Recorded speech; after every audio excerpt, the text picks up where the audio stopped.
when I'm getting to the bag, ayy.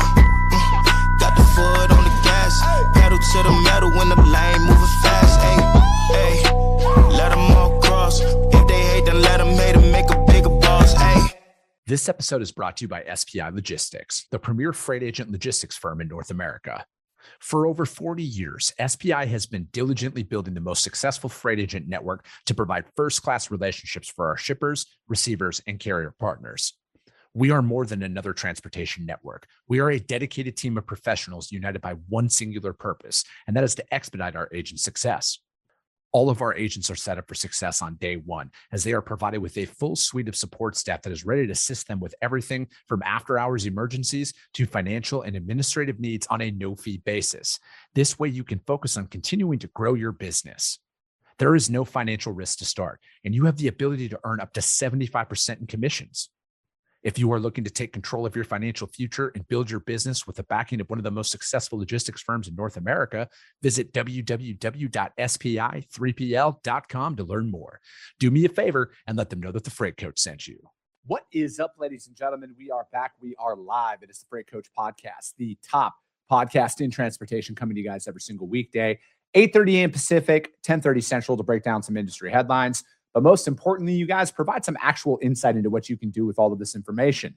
If this is your first time tuning in, welcome. This is the real side of freight, ladies and gentlemen. And I do say that before every single show. And what I mean by that is I only speak with transportation professionals, because at the end of the day, I want to talk to the right individuals who have done what you're looking to do or who are currently doing what you're trying to achieve. So you can take that information, apply it, utilize it, and see a meaningful difference in your business and your life. Happy Monday, everybody. We're going to jump right in, you guys. I got a very special guest. I'm going to bring him up here in a few minutes, but we got to dive into This Week in Freight, powered by my friends over at DAT. As you guys know, this is 100% viewer submitted. So any lanes you guys want help reading, and this is all I do all day long because your boy actually moves freight. I assess lanes. What are we going to quote? How are we going to read the market? Because at the end of the day, we got to find stability and bring that out to our customers. So if you want your lane broken down, I need you to email podcast@thefreightcoach.com. This one is Atlanta, Georgia, going to Des Moines, Iowa, van. And so I want to take everything I'm going to say this week in particular with a grain of salt, considering it's inspection week and it could be completely off base, right? Like, I am of the mindset that a lot of this stuff that we're seeing this week is probably going to bleed through Memorial Day. I wouldn't be surprised if there is tight capacity and even at more elevated rates for the next couple of weeks here, you guys. I've seen it happen in the past, and that's the only reason I'm saying that. All signs are pointing to a very tighter capacity this week for Blitz Week and compared to years past. And when I've seen that in the past, it has bled through Memorial Day. I've seen some of this, you guys. Now, again, I'm never trying to fearmonger. I've seen this DOT Blitz Week last through the 4th of July. All right. And what I mean by that is higher rates, tight capacity. People are very much more selective on the freight that they're going to take. So just be prepared for that stuff, right? And obviously, you guys have been paying attention to the show. Have difficult conversations with your customers, right? All you can do is deliver that message out there. But this one, again, we always look at that miles. 900 miles. It's an okay weekend run. So again, if you're moving this Friday to Monday, I would expect to pay a little bit higher on that. But this one's still jumping up, right? Like this is one of those lanes that's still rising. You can attribute a lot of that, though, as we know, you guys, in the Southeast right now. It's produce season. So it starts in Florida and it works its way up the coast there. So the Carolinas are going to be next, and then into Southern Virginia and stuff. That's just kind of how you have to follow that produce belt. So that is my assumption on why you're still seeing that rate continuously rise out there, when in other of the lanes that we've broken down, you guys, there has been, they have essentially stabilized. They're still higher, but they've stabilized out there. So I would pay attention to this one. I would talk to your customers, especially if you haven't talked to them about Blitz Week. Most people know about it, but again, capacity is going to be tighter, you guys. All of the rates that you think are going to get it done, I hope they do. I just have already been quoted on some of the freight that we're going to be moving this week, and it's a lot higher, and it's expected, right? Like, I'm not a selective capitalist, but I think that you guys need to be prepared for this. I think that truck in hand, spot market style pricing is going to be your absolute best friend this week. if not through Memorial Day, to say the least. I think it could drag out into that. But, I see this one continuing to rise. So if this is your lane out there, I would be prepared that this is probably going to continue to rise here throughout the summer. I would say probably midsummer is when it might start to stabilize. But it could be as early as June, right? I think like we're at a very unique time where, with the way that fuel prices are rising, I think that now that there's it's very well documented that there's more money to be made in freight. It's only going to be a matter of time before capacity filters back in from the owner operator standpoint. I don't know if this is going to drag out as long as that, because I don't know if a lot of capacity has left the market entirely to kind of create any of those vacuum voids that you can potentially see. But rest assured, this is a power lane, you guys. Outbound Atlanta, there's always going to be capacity. It might not be what you want to pay at that time, but you're going to find capacity. And that's what's most important as you're going out there and doing this, right? Because I think right now in this season, in the transitionary market that we're in, your ability to service your customers is going to be of utmost importance. So that is Atlanta, Georgia to Des Moines, Iowa. This week in freight, it's rising. I would continue to expect it to rise here for the next couple of weeks. But again, rest assured, it's a power lane. You guys, there's plenty of capacity down there in hot Atlanta. But let's jump in to the show, you guys. I'm looking forward to this one because I very rarely talk about driver recruiting. And I really enjoy not talking about theft and where rates are and everything else in the market every single day, because that's kind of what everybody wants to talk about. But I like talking about, how do we continue to win? How do we continue to build our businesses? So I have Mr. Elijah Cramer on the show today. Elijah, thank you so much for taking the time to join me. Heck yeah, Chris. Excited to have the chat and help companies grow. Dude, it's been a few years in the making, man. I'm going to be honest. It's taken a little bit, but I'm glad we got some time. So, dude, how'd you get your start in freight, Elijah? What brought you into transportation? Yeah, man. I actually just got off the phone saying this. I feel like trucking is like a Hotel California. You check in and you can never leave. And got my start as basically my first adult job, and worked for Celadon, big mega carrier back in the day, as a driver recruiter, and kind of cut my chops in the industry and got to see the failing and broken pieces where the lack of transparency between drivers and carriers and drivers, and the frustrations that both sides of the fence were seeing in the recruiting industry. Let's start with that, man, because it's like I know turnover is inevitable in business, but it seems like there is a very high turnover rate inside of driving. And, and I'm saying, because like my dad was a driver, right? Like he was an owner operator for 40 years. I have family members that still drive to this day. And it's like, I know that obviously there's good companies and there's bad companies and everything else. But when we're looking at like a 99% turnover rate, what is the thing that you've identified over your career? Is there a couple of them that you can point to that are like, I think it's this? Yeah, great question. And your dad is not alone in that. The industry, I would say, over the past 20 to 30 years has highly emphasized volume and touches, and doing anything they can to get someone in the door from the competition standpoint.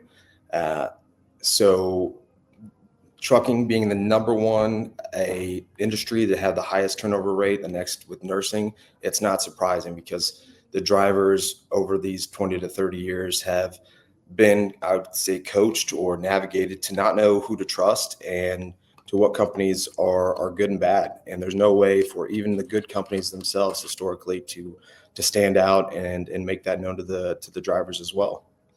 Do you think that there's a higher level of cynicism from the driver community towards working for a company because they've had such bad experiences out there? And it's like, is that now a challenge for like your clients when you're out there representing fleets? Like, how do you separate yourself as like, hey, we're not going to do any of this stuff that you guys have been exposed to?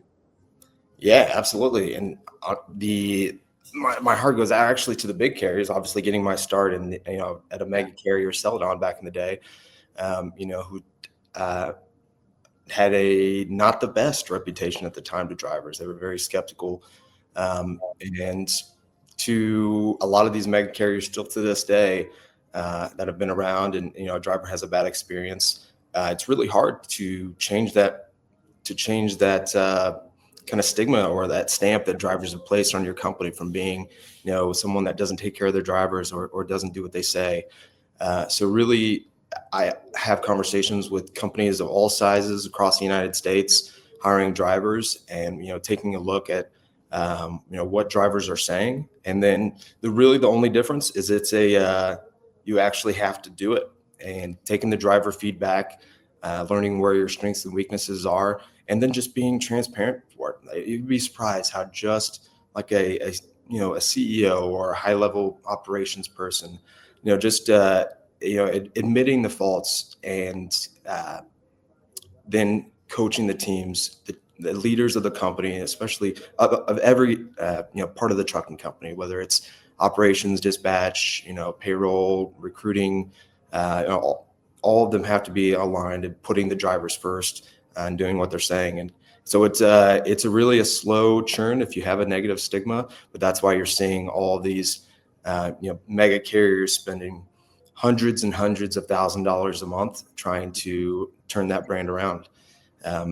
And that only adds to the problem where the industry is still prioritizing volume and clicks from a visibility standpoint, and not what truly matters. So we still see the problem very much today. Do you think that is why the industry hasn't consolidated up into a higher like fleet size representation in the in the industry, right? Because it's like, if you look at it, 20 truck or less operations is like 95 to 97% of the fleets of the trucks on the road are 20 truck or less operations.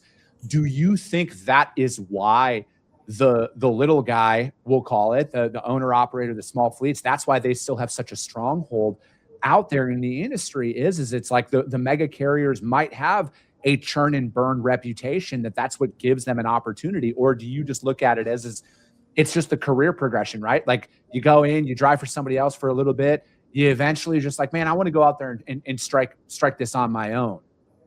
Yeah, no, yeah.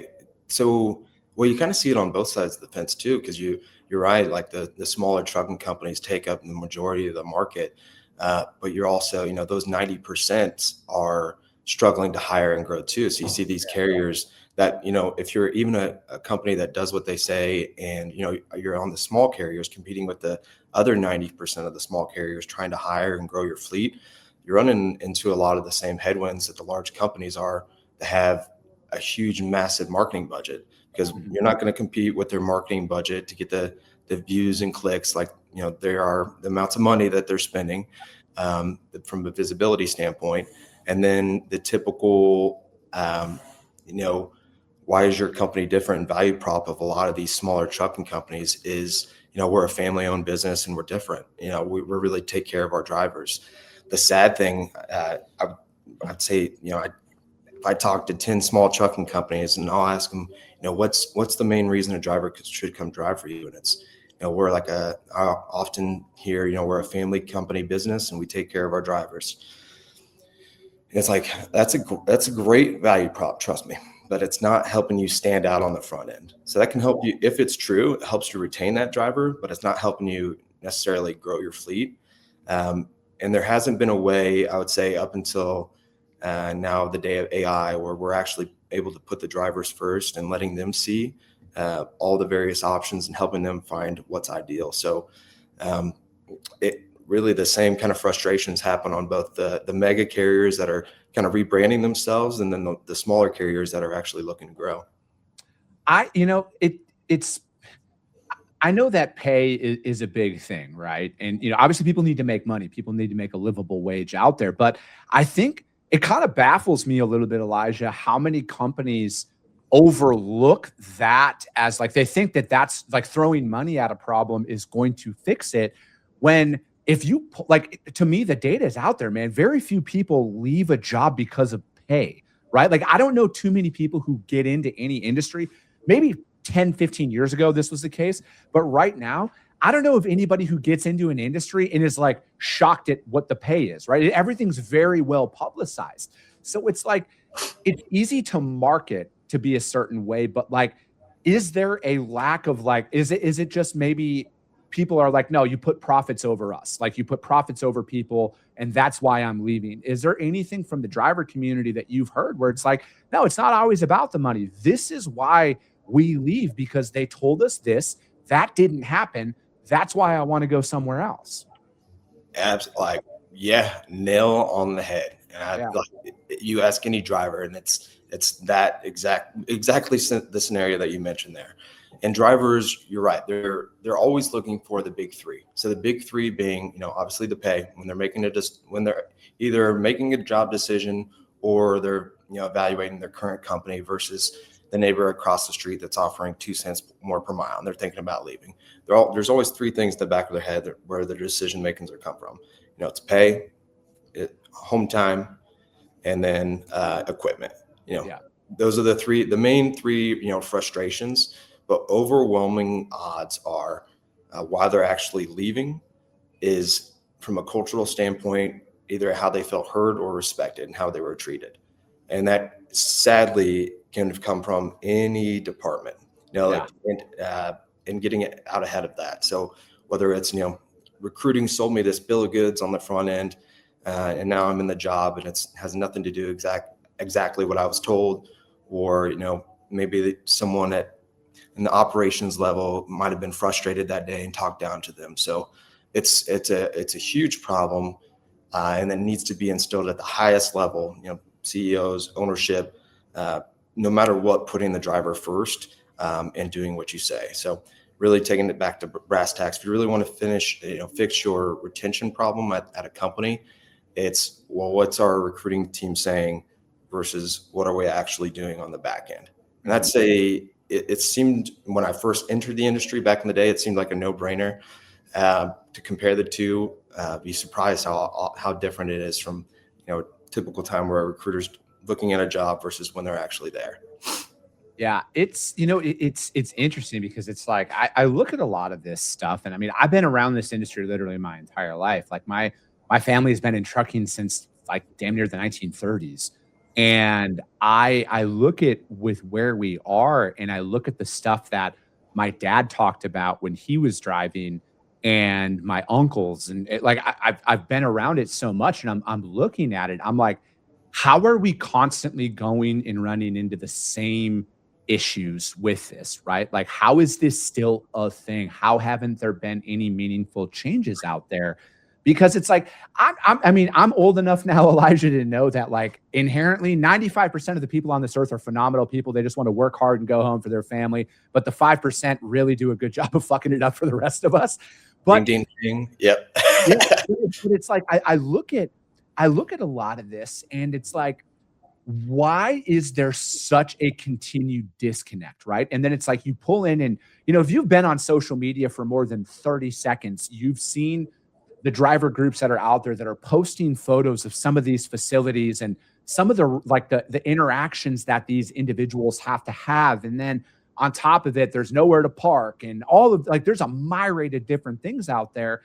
And it's like, how are we still there can't be this much ignorance, right? There can't be this much ignorance of like, oh, these drivers don't know what they're talking about. Because I've said this on the show in the past, and I'll say it again. This is a very harsh truth for a lot of individuals. My dad always said this one saying. He's like, you want to know why people don't give a fuck about truckers? Because the sentiment is everywhere a driver shows up, driver, go lay by your dish. That's why. That's how a lot of these drivers feel when they're out there in the field, whether it's at a truck stop, at a shipper, at a receiver, at a scale. They are looked at as subhuman in most instances, right? Now, this isn't everywhere. I'm not blaming everybody. But if people want real feedback, they have to be open to real conversations. And, there was he's no longer the CEO over there, but a good friend of mine, he did a ride along back in the day with one of his drivers. And it's like, I would almost challenge every single CEO of leader out there. When's the last time you rode along? When's the last time you saw your most profitable account, how they treated your drivers? Go incognito at one of these facilities. See how they treat your drivers. You want to retain drivers.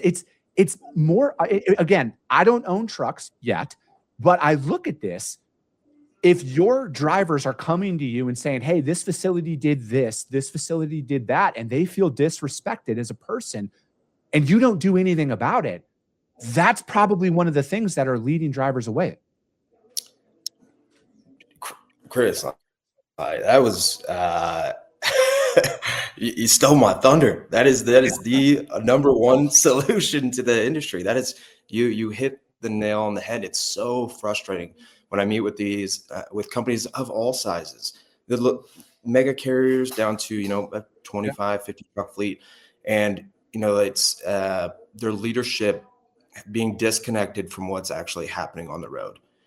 And you get a lot of it usually ends up being a catch-all from a recruiting or HR person where they're running into frustrations, or their dispatcher, they're venting their frustrations to their dispatcher. And oftentimes that dispatcher or that recruiting or retention person just feels like it's their job just to absorb the frustrations of the driver. And, not saying that it falls on deaf ears is almost too negative, but just to hear them out, which is great, but then change isn't mattering and nothing gets done. And then the drivers do feel like they take it personally that it fell on deaf ears, and nothing happens and nothing grows. So leadership empowering their, frontline people that are having those tough conversations, actually relay that to make a decision is huge. And any company I've ever worked for, I've always made it a requirement for either ownership or a high up, vice president or director, someone of operations of importance, to take a bare minimum monthly ride-alongs. And we got to see it firsthand. We had this, it was a home daily route. One company I worked for had a home daily route. We were paying killer pay and, per hour. Sorry, for the lane. We were paying killer money for the lane for the day, daily rate. Yeah. And we're like, great benefits, drivers were home. Like, our equipment was amazing. It's like the big three is fantastic. Why in the world would a driver want to leave this? So we had a leadership member go for a ride along, and at the customer, not to any of the driver's fault, the driver was had to sit there for 3.5 hours. It's like, oh shit, that's really eating into their daily rate there. That's not unfair. And then they moved it to a per hour, and the drivers stayed because they knew they were getting compensated regardless. But we wouldn't have had that insight directly unless that leadership person did that ride along and got to actually feel what it felt like to be the driver just sitting there and waiting and twiddling their phones. Like, I'm every minute that goes by, to me, in my mind, I'm losing money. So absolutely getting involved, going on ride alongs, bare minimum, is huge. And that's why you see a lot of the companies that still grow are doing that. Or if the ownership actually still has a CDL and is driving themselves, those are usually the best companies to work with. Yeah, it's I every time I bring stuff up like this, I honestly think most people don't want to hear the truth. They want to cloud out all this fictitious things. And I've been brokering for a very, very long time. I might be one of the only brokers that will publicly say brokers are their own worst enemy, plain and simple. Because again, I've been doing this for a very long time. Have I had bad experiences? Yes, of course I have. But if I was to break it down on a percentage wise, 97% of the time, the drivers are great. They want to work hard. They communicate great. There's a couple of times that it doesn't happen and it's very glaring in that moment. And then you want to lump everybody in to that category. But I just don't see it. And because again, even if I take stock and look back, a lot of the problems that I've been faced with as a broker were self-inflicted. It's something I didn't do in the moment. I failed to do my job. And that's what caused that internal strife that's out there. And again, I'm not going to say everything's perfect, but I look at it from this perspective where there's a very unique personality type that thrives as a driver. All right. I know the personality type. I've been around it my entire life. And we such a bad job of capturing that target environment that we should for the individuals that want to drive. How many people are in small town USA out there that don't know what they want to do? They know they don't want to go to college. And it's like where I'm from, man, it's military, farm, or factory work, and that's it. And a lot of people don't even look into driving. They're not aware that, man, you can make 60, 70, 80 grand in small town USA, which is top dollar for a lot of those areas that are out there. We don't capture it because we fail to address the main driving forces that are keeping people away from it, right? Like the social media, you can say what you want, but what TikTok, Instagram, YouTube, what that has done for the trucking community has been very great, but it's also put a very large black eye on, wait, why would I want to go do this job if I can't even use the restroom? Or why would I do that job if I can't even, like, if I'm being held over, I don't get paid for my time? What sounds appealing about stuff like that? And again, this 30-minute episode isn't going to solve all the industry problems, but like, I've been talking about this stuff on this show for 6 years now, man, 6 years. And there still hasn't seemingly been any real meaningful change out there in the industry that makes people want to come in and do what I think is one of the most respected professions out there, and that's driving trucks.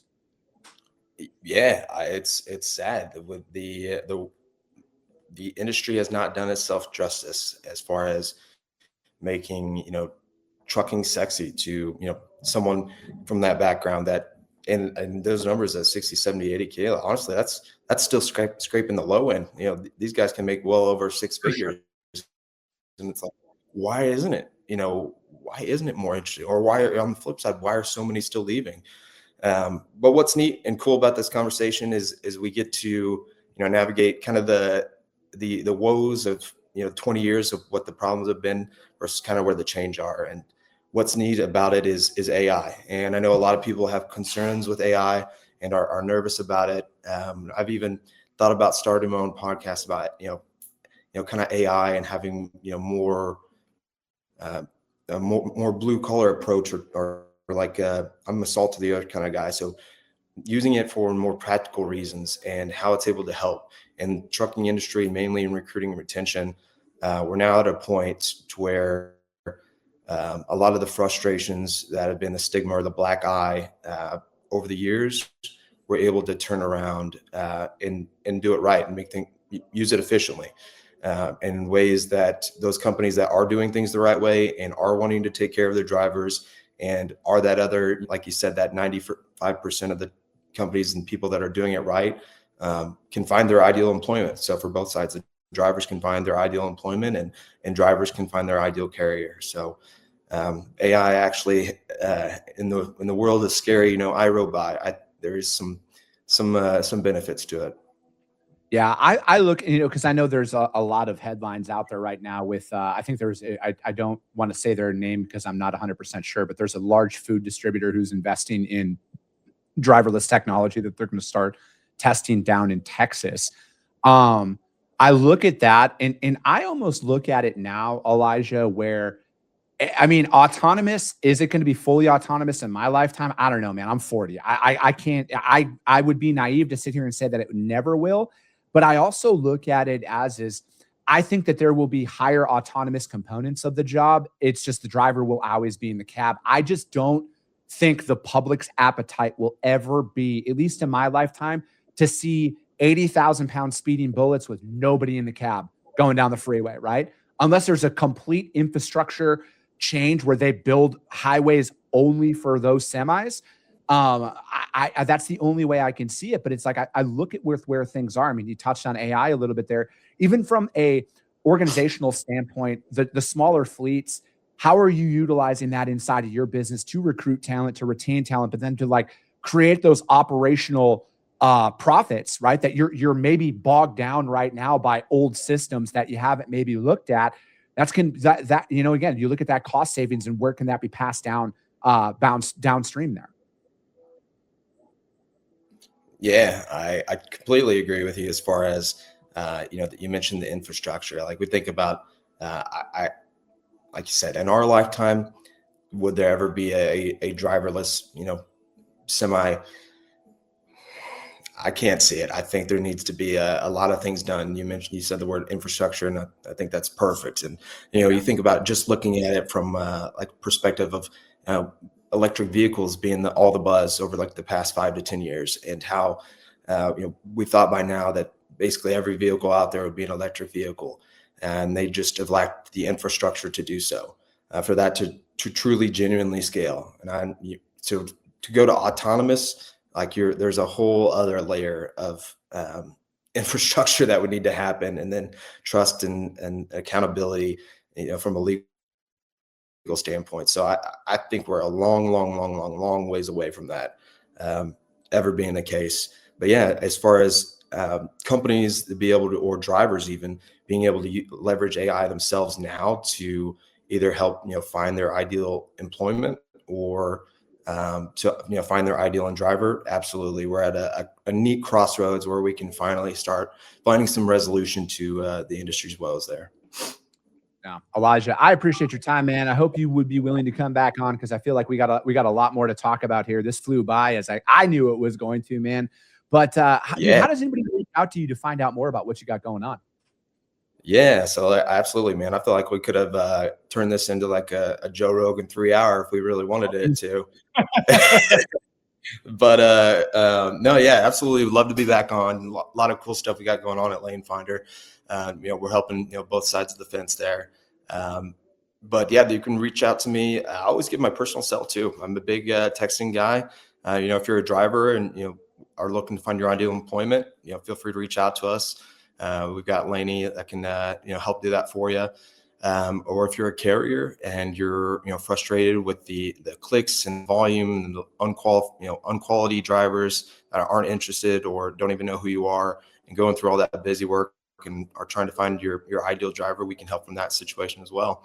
But they can find me at LinkedIn, so Elijah Cramer, or lanefinder.com. Feel free to check us out. And then my cell number, feel free to call or text anytime, 317-771-2254. Perfect. Elijah, thank you so much for your time today. That's going to be it for today. If you guys can't find Elijah out there, hit me up. I will gladly put you guys in direct contact with him. As always, if you got value in what you heard and you're not subscribed, subscribe to the show, you guys. And for feeling ambitious, rank that show on iTunes and Spotify, because if you see value, your network's going to see it as well. I appreciate you guys. I love you guys, and we'll be talking to you soon. Came back with a bang, window down, yelling out money, anything.